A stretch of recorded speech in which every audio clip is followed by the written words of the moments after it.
everybody, welcome to another episode of Off the Rails. This week we're going to give somewhat of an overview of focal lengths, why they matter, what different focal lengths bring to the table in terms of composition, in terms of look, feel, motion, grandiosity, that's not a word. We're going to look at basically the range from wide angle, which is generally defined as your, let's say, 10 millimeter to 16 millimeter focal length, all the way to your telephoto or zoomed in, which I'll loosely define as your 200 millimeter up to extreme amounts like 600, 800 millimeters. And of course it goes beyond, but that's generally the scope of what your more approachable lenses are that are available out there today. So I've queued up 1,845 photos from the last 33 weeks, specifically a collection of all the 52 Pix albums that we've had for this entire year, all in one folder so that we can filter, which I've done once before, with these really amazing filter options that we have in Adobe Bridge. So on my left here, you can see me scrolling. There's different categories. This week, we're going to go through the focal lengths. And by clicking on a wide focal length, let's start with the widest. There's only one shot that at least is recorded in the EXIF that's done this wide, 8 millimeter, which must be a very specific lens. It looks like 8 millimeter. Diane Conger. It's so interesting. Well, you can see right away. I mean, this is the type of style and this is the type of effect that you get with an extreme wide angle. This is so wide that you are getting what's called distortion, where the wheel looks like it's warping and bending, and that is due to the shape of the lens itself. We see the ground looks also like it swells up. This tree is almost sideways, and you could see it go across this concave. It's very interesting distortion, which is kind of cool, but just something to note that it's not going to be super realistic, especially at these extreme angles. And this is all exaggerated by an angle of looking up. In general, when you're shooting wide angle, if you're getting a bit lower, you're just going to get more expanse. You're going to get more sky. Everything is going to look larger than life. And I imagine this subject or this tire was not really far from a camera, perhaps only a few inches. I think it's a great example of what type of look, what type of energy you're going to get, or why you would want to use a wide angle lens. Let's just click through 8 millimeter all the way up to 16 millimeter, which I think is a good representation of what we'll call extreme wide.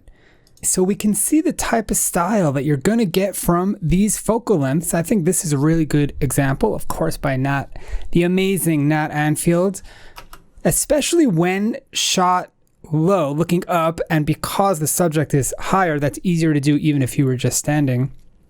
You're getting this expansive, immersive view that you just can't get with a zoom lens when you're zoomed in at a telephoto focal length. Even regular, everyday objects will just look more expansive and immersive when shot with a super wide angle. Anything that's closer to the lens is going to appear really large, which gives you a really unique, sometimes really, again, somewhat warped or distorted look, which again brings you into this immersive type of field view. Anything expansive, anything landscape oriented, wide angle is where you're going to want to go. And of course,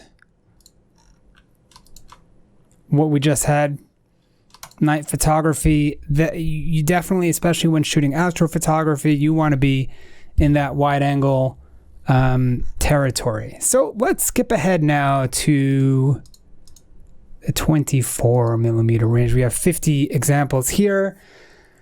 Unfortunately, for whatever reason, and maybe it's just because of the year we're having, there aren't too many street shots, but I have heard it said that 24 millimeters is the closest resemblance to how your eyes, or I guess how your brain perceives the focal length of your eyes. So it's like the most natural scene, if you will, coming out of a camera to a human's eye. It looks the most natural, as in that's your regular everyday perception of the world is through a 24 millimeter lens.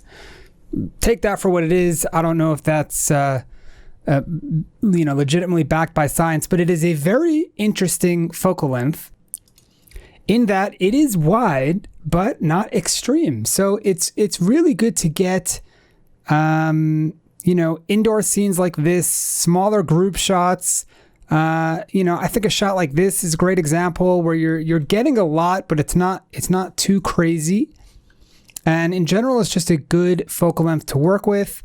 Of course, you can shoot some portraits with 24 millimeter, but it would look more like this. I think this is a really good option or type of style to capture with a 24 millimeter. You wouldn't really want to get way close on a subject's face, although we see here Kaki did pretty well shooting a selfie.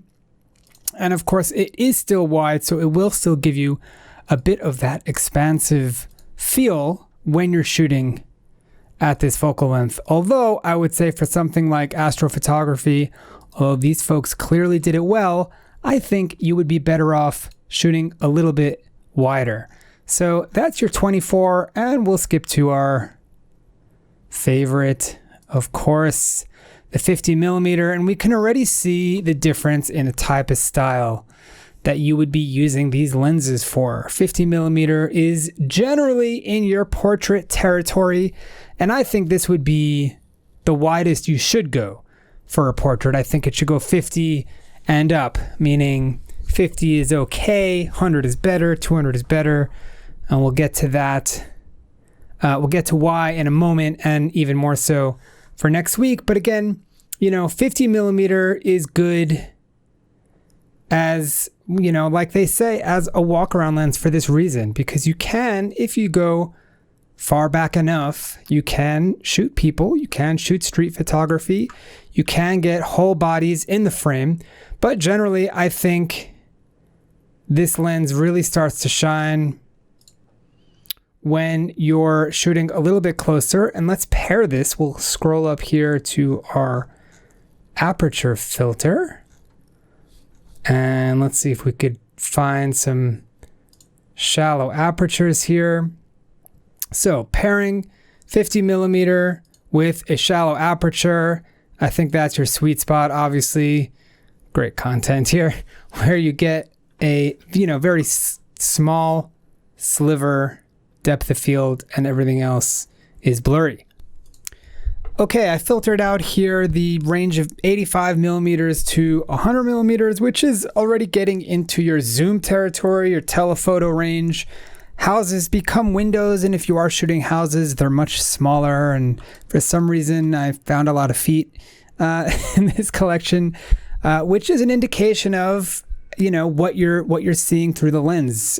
Portraits are becoming much closer, only parts of the face or close-ups, and if you are getting a whole body, you're going to be really far away. And even so, this isn't going to give you the same effect as a wide angle being closer up.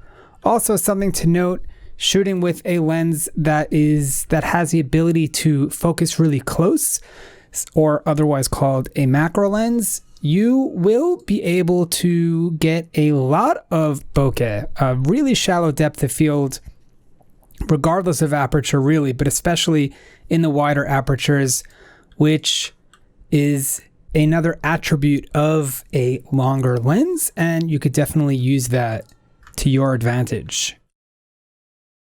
Okay, now I pulled out the 200 to 400 millimeter range, and you can see that any close-up shot here is going to completely blur out or bokeh out the background, as we can see here, which is why it's such a popular lens for wildlife and the like. Portraits will be much closer, and any action shot will make you feel like you're really there.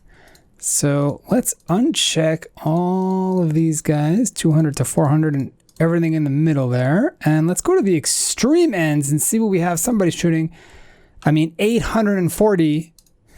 That's what you're shooting. That's a telescope at that point.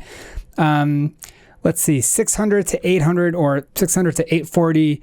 And you could see pretty quickly why you would have these. These are very much wildlife lenses, really taking you right into the action. For something like this, these are really typical shots that you would get with such a crazy telephoto.